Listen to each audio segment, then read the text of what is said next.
जय हिंद। आप में से बहुत से लड़कों ने कमेंट कर करके ये बात पूछा कि सर टूर ऑफ ड्यूटी को अच्छे से समझा दीजिए। तो चलिए समझते हैं हम लोग टूर ऑफ ड्यूटी के बारे में। तो समझते हैं हम लोग टूर ऑफ ड्यूटी के बारे में डिटेल से। आप अगर ध्यान से समझेंगे तो आर्मी में जाने के कई रास्ते हैं। इंडिया में अगर देखिएगा तो ये 3 रास्ते हैं। अभी इंडिया में एक दौर है परमानेंट कमीशन। परमानेंट कमीशन उसे कहा जाता है जिसमें आपको पूरी ज़िंदगी आर्मी के साथ पूरी लाइफ गुजारनी होती है। लाइफ कहने का मतलब ये नहीं है कि आपको पूरी ज़िंदगी आर्मी में नहीं रहना है। अगर आप जवान हैं तो आपकी उम्र 38 से 40 साल होगी तो आपको रिटायर कर दिया जाएगा। ऑफिसर हैं तो 54-55 पे रिटायर कर दिया जाता है। कर्नल से ऊपर रैंक के हैं तो 60 साल पे रिटायर किया जाता है। तो ऑन एन एवरेज ये परमानेंट में आते हैं। इसके अलावा एक शॉर्ट सर्विस कमीशन होता है। इसमें आपको 10 से 15 साल ड्यूटी करनी होती है। जब तक ड्यूटी करिएगा तब तक आपको सैलरी वगैरह सब कुछ मिलते रहेंगे। 15 साल बाद रिटायर कर दिया जाता है। अब रिटायरमेंट के बाद इन लोगों को पेंशन भी दिया जाता है। अब आर्मी जो नया प्लान कर रही है वो टूर ऑफ ड्यूटी ये 3 साल के लिए होगा। अभी इस पर कोई ऑफिशियल बात नहीं हुई है कि इसका स्ट्रक्चर कैसा रहेगा, लेकिन हमारे जो CDS हैं, chief of defence staff Bipin Rawat, उन्होंने इस ओर इशारा किया था कि टूर ऑफ ड्यूटी का प्लान चल रहा है। तो ये 3 साल के लिए आर्मी में आना होगा। अभी हम इस पर डिटेल से चर्चा करेंगे। पढ़ाने के लिए इसमें VIP लोग को शामिल कर दिया जाता है। अब मेन जो है वो हमारी बात चल रही है किस पर, टूर ऑफ आर्मी पर, टूर ऑफ ड्यूटी पर। इसके तहत केवल 3 साल के लिए लाया जाएगा। अब आप कहिएगा कि सर 3 साल में फ़ायदा क्या हो। देखिए, मान लीजिए अगर इस साल 1000 लोगों को भर्ती किए, फिर अगले साल 1000 लोग, फिर अगले साल 1000 लोग, 3 साल में हमारे पास कितने हो गए? 3000।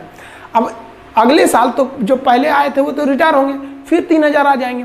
तो इस तरह से हमारे पास हमेशा एक रेगुलर आर्मी बनी रहेगी। और ये आर्मी को हमें क्या नहीं देना पड़ेगा? पेंशन भी नहीं देना पड़ेगा।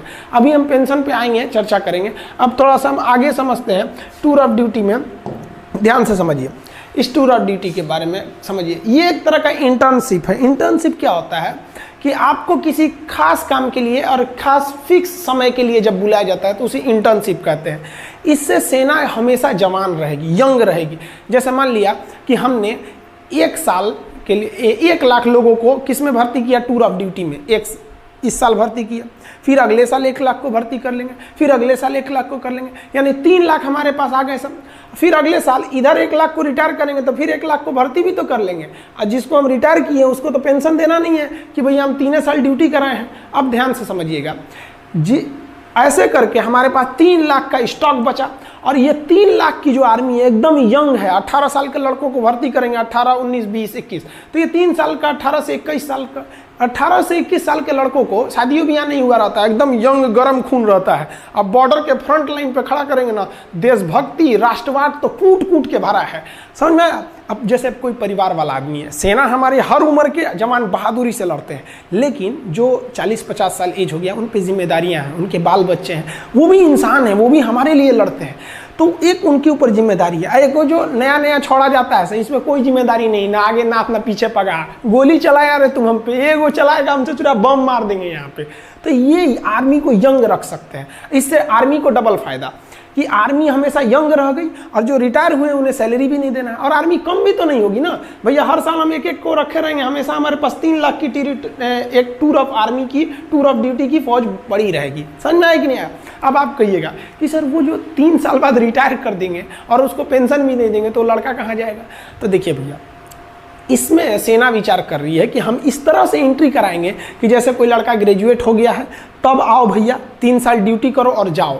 और सरकार एक नियम बना देगी कि कोई भी SSC, रेलवे, बैंक वगैरह वो इन लड़कों को आरक्षण दे जो आर्मी की ट्रेनिंग कर लिए। क्यों? क्योंकि इनके अंदर एक डिसिप्लिन आज होती है। आपका बढ़िया बढ़िया ब्रांड, जो हज़ारों रुपए के आप जो ब्रांड पहनते हैं ना, उस ब्रांड की कोई कीमत नहीं है अगर आपके बगल में कोई बंदा वर्दी पहन के इंडियन आर्मी का उस पर लोगो बना हो, पहन के खड़ा हो जाए तो सारा आपका ब्रांड बर्बाद हो गया उस आर्मी के वर्दी के बाद। तो एक वर्दी भी मिलेगी, रैंक भी मिलेगी, सैलरी भी मिलेगी।